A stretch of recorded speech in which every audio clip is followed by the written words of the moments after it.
What are some of the common issues that you see when people trying to take this path? Do you see them going back to the like, let me just do it myself?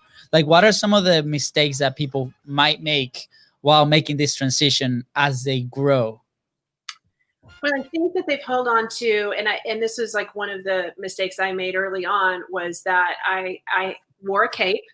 And so I felt like I could do it all by myself. And it wasn't until really kind of one particular situation, it was like really crazy during the event. And I was always, it was obvious I was kind of crash and burning. Like I was running registers as customer service. I was helping people, you know, break down pack and plays. And now my director, she put her hand on my shoulder and she was like, how can I help you? And I think one of the biggest mistakes that people make is that, number one, they see a trend. People are building teams. This is a part of entrepreneurship. So I need to build a team. And then they go to build a team. And then they'll post in a group of 50,000 people, I'm looking for a VA. And then they're just inundated and they don't know what they want. And so the first step would be to document your processes, like what it is you do. In some instances, I will say, like, for example, Dubsado. Dubsado is a customer relationship manager.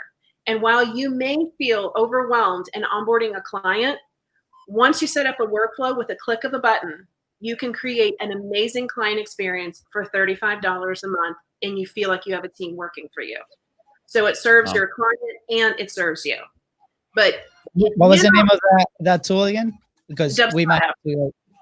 Yeah, Dubsado. Yeah, it's amazing. I love Dubsado. So, and that's one of the tools that I train and I teach on. But that's just a for example. So instead of bringing someone on, let me step back and let me see where am I in the weeds.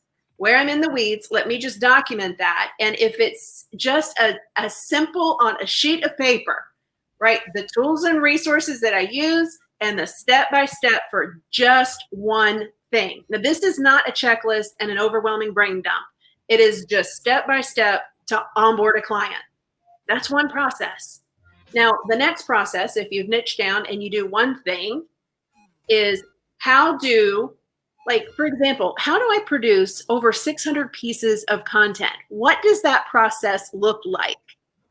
What are the resources and what are the step-by-step? Yeah. And I mean, it really starts there. Otherwise, you have no idea what you need. You're probably not generating enough revenue to bring people on. You can't tell. I mean, someone could be a rock star and you let them go by. I mean, you set yourself and you set your potential team up for failure without having processes first.